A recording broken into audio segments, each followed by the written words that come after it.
کہ سجدہ اونچا کرنا چاہیے یا نیچا کرنا چاہیے، اور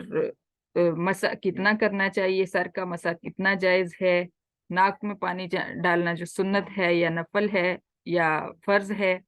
ان چیزوں میں ہم پڑھ رہے ہیں۔ اور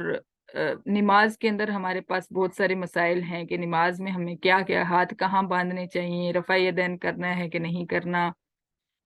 بہت ساری چیزوں کے اندر جو ہے ہم نے ایک دوسرے کو الجھا کے رکھ دیا ہے، اور اس کی وجہ سے پھر اتنے زیادہ فرقے وجود میں آ چکے ہیں کہ اصل اسلام جو ہے اس کا چہرہ نظر ہی نہیں آتا۔ تو اللہ تعالیٰ یہی فرماتے ہیں کہ ان باتوں میں مت پڑو، فاستبقوا الخیرات، نیکیوں میں ایک دوسرے سے سبقت لے جانے کی کوشش کرو،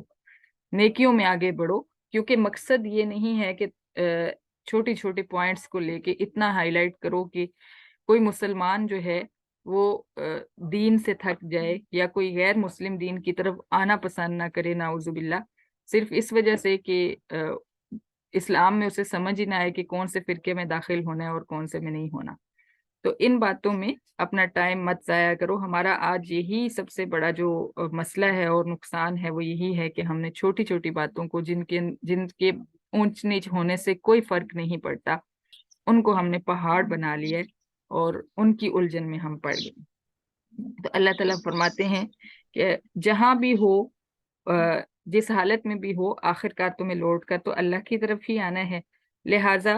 پھر اس کے بعد، اس آیت کے بعد اللہ تعالیٰ نے 3 بار تاکید فرمائی کہ قبلہ جو ہے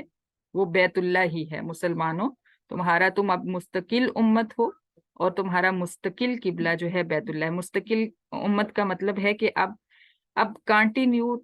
تم ہی چلو گے، کوئی مزید نبی نہیں آئے گا اور کوئی مزید نئی امت نہیں آئے گی، قیامت تک تم ہی امت رہو گے، اور تمہارا ہی نبی آخری نبی ہوگا۔ لہٰذا جو آخری نبی کا قبلہ ہوگا وہی قیامت تک چلے گا۔ وَمِنْ حَيْثُ خَرَجْتَ فَوَلِّ وَجْهَكَ شَطْرَ الْمَسْجِدِ الْحَرَامِ، یہاں سے اللہ تعالیٰ پھر تاکید فرما رہے ہیں کہ جہاں پہ بھی تو ہو، جہاں سے بھی تو نکلے یا جہاں بھی تو جائے، یعنی سفر میں بھی تیرا قبلہ اے پیغمبر صلی اللہ علیہ وسلم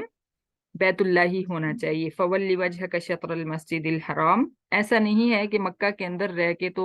قبلہ بیت اللہ ہوگا، یا مدینہ میں تو قبلہ جو ہے وہ بیت اللہ ہوگا، اور سفر میں جاؤ گے تو پھر بیت المقدس کی طرف یا کسی اور سمت میں نماز پڑھنی ہے۔ سفر میں بھی تمہارا قبلہ جو ہے بیت اللہ ہونا چاہیے، یعنی عبادت کے اندر اپنا چہرہ جو ہے شطر المسجد الحرام، مسجد حرام کی طرف پھیر لو۔ وَإِنَّهُ لَلْحَقُّ مِن رَبِّكَ، اور یہ قبلہ جو ہے، قبلہ کا بدلنا بڑی سچی بات ہے، اس میں کوئی شک کی گنجائش نہیں ہے،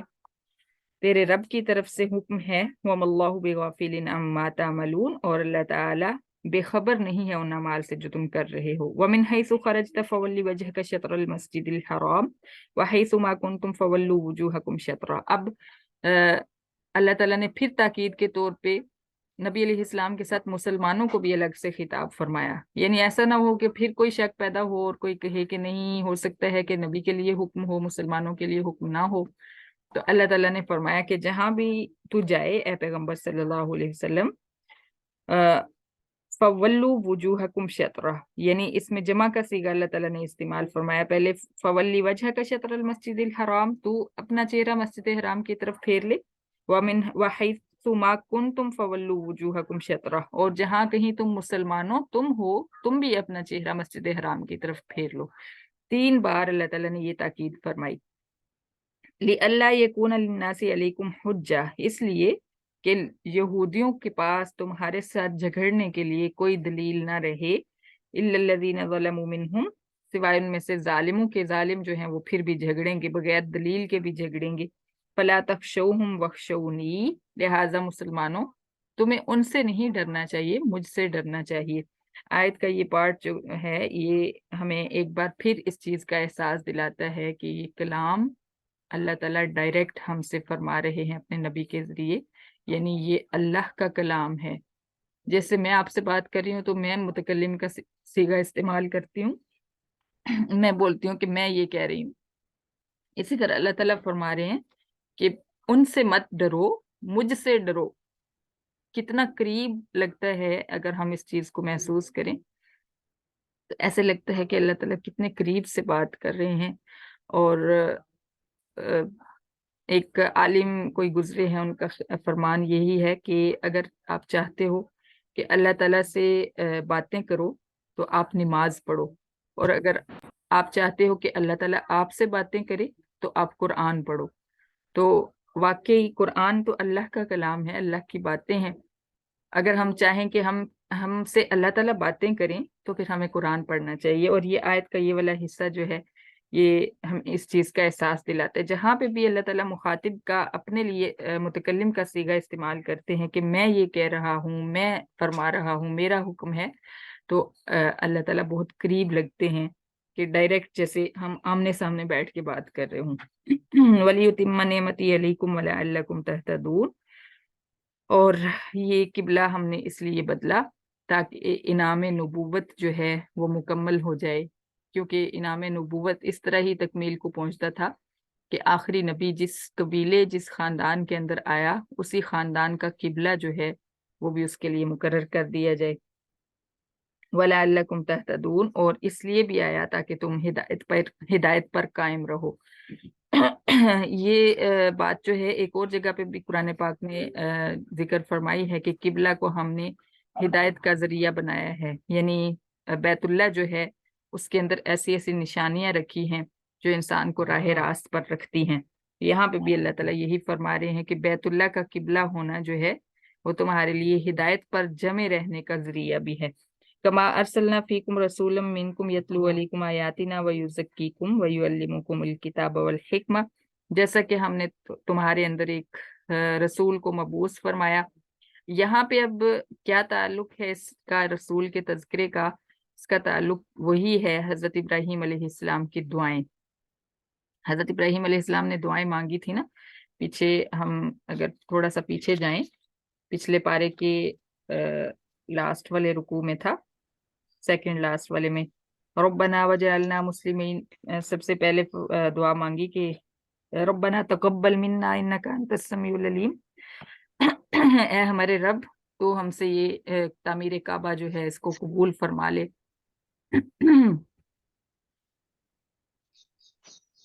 جی یہ سامنے آ گیا ہے۔ تعمیر کعبہ جب فرما رہے تھے حضرت ابراہیم اور حضرت اسماعیل تو وہاں پہ دعائیں مانگی تھیں، سب سے پہلے کہ اس تعمیر کو قبول فرما،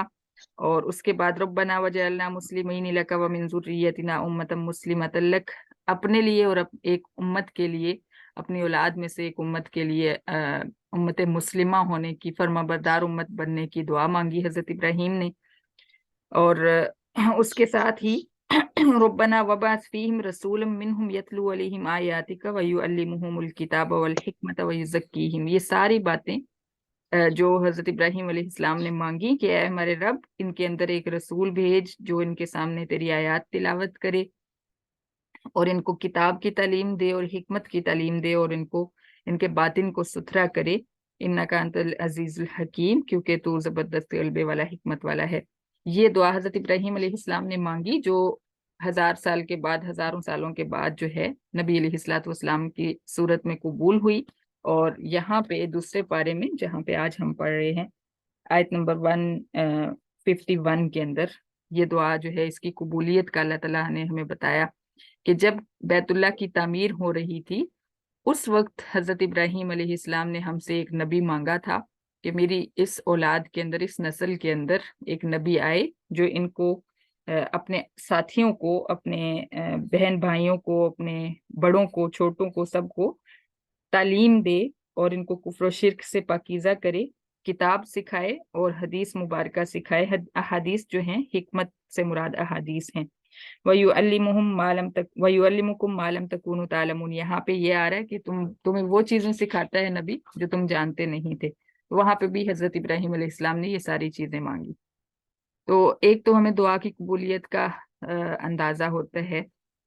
کہ دعا کبھی رائے گاہ نہیں جاتی۔ حضرت ابراہیم علیہ السلام نے اپنی نسل کے لیے دعا مانگی، اور نسل میں ہزاروں سالوں کے بعد جو نبی علیہ السلام مبعوث ہوئے، اور بالکل ایک ایک حرف وہی دعا جو ہے اللہ تعالیٰ نے قبول فرمائی اور ان کو عطا فرمایا جو کچھ انہوں نے مانگا تھا۔ اور دوسرا یہاں پہ جو تعلق ہے وہ ہمیں مل جاتا ہے کہ بیت اللہ جو ہے اس کی تعمیر کے ساتھ ہی جس نبی کی دعا مانگی گئی تھی وہ قبول ہو گئی اور وہ نبی تشریف لے آیا ہے، اور اس کے اندر یہ 5 صفات ہیں کہ سب سے بڑا مبلغ ہے نبی، آپ جیسا کوئی مبلغ پیدا نہیں ہوگا، اور سب سے زیادہ مصلح ہے، اصلاح کرنے والا ہے، اصلاح نفس کرنے والا ہے، تزکیہ نفس کرنے والا ہے، اور سب سے بڑا معلم ہے، آپ جیسا ٹیچر کوئی نہیں پیدا ہوگا، اور سب سے بڑا مرشد ہے، جتنے بھی پیر و مرشد ہوں گے ان میں سے سب سے، یعنی مرشد اعظم ہے۔ یہ ساری صفات اللہ تعالیٰ نے اس پیغمبر میں رکھ کے اس کو مبعوث فرمایا، اور یہ حضرت ابراہیم علیہ السلام کی دعا ہے، اور اسی دعا کا نتیجہ ہے۔ اب ہم جو ہے ہم دعا کرتے ہوئے کیا کرتے ہیں، 2 دن دعا کرتے ہیں، 4 دن دعا کرتے ہیں، اور پھر ہم کہتے ہیں دعا قبول ہی نہیں ہو رہی۔ اور جب ہم ایسے کہہ دیتے ہیں نا کہ دعا قبول نہیں ہو رہی یا دعا قبول نہیں ہوتی، ایسے جملے بولتے ہیں، تو پھر دعا واقعی قبول نہیں ہوتی۔ ایک تو ان جملوں سے بچنا چاہیے، ایسے الفاظ بولنے سے بچنا چاہیے، اور دوسرا اگر ظاہری حالات میں ہمیں نظر آ رہا ہو کہ دعا قبول نہیں ہو رہی، پھر بھی ہمیں دعا چھوڑنی نہیں چاہیے، کیونکہ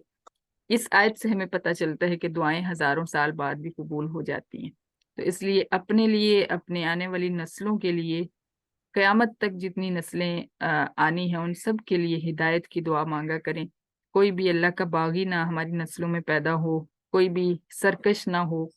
اور سب اللہ تعالیٰ کے پسندیدہ بندے جو ہیں وہ پیدا ہوں۔ اور بھی بہت ساری دعائیں جو آپ سمجھتے ہیں کہ آپ کو مانگنی چاہیے، اپنے لیے بھی اور اپنے آنے والی نسل کے لیے ضرور مانگا کریں۔ صدق اللہ العظیم، صدق اللہ، صدق اللہ۔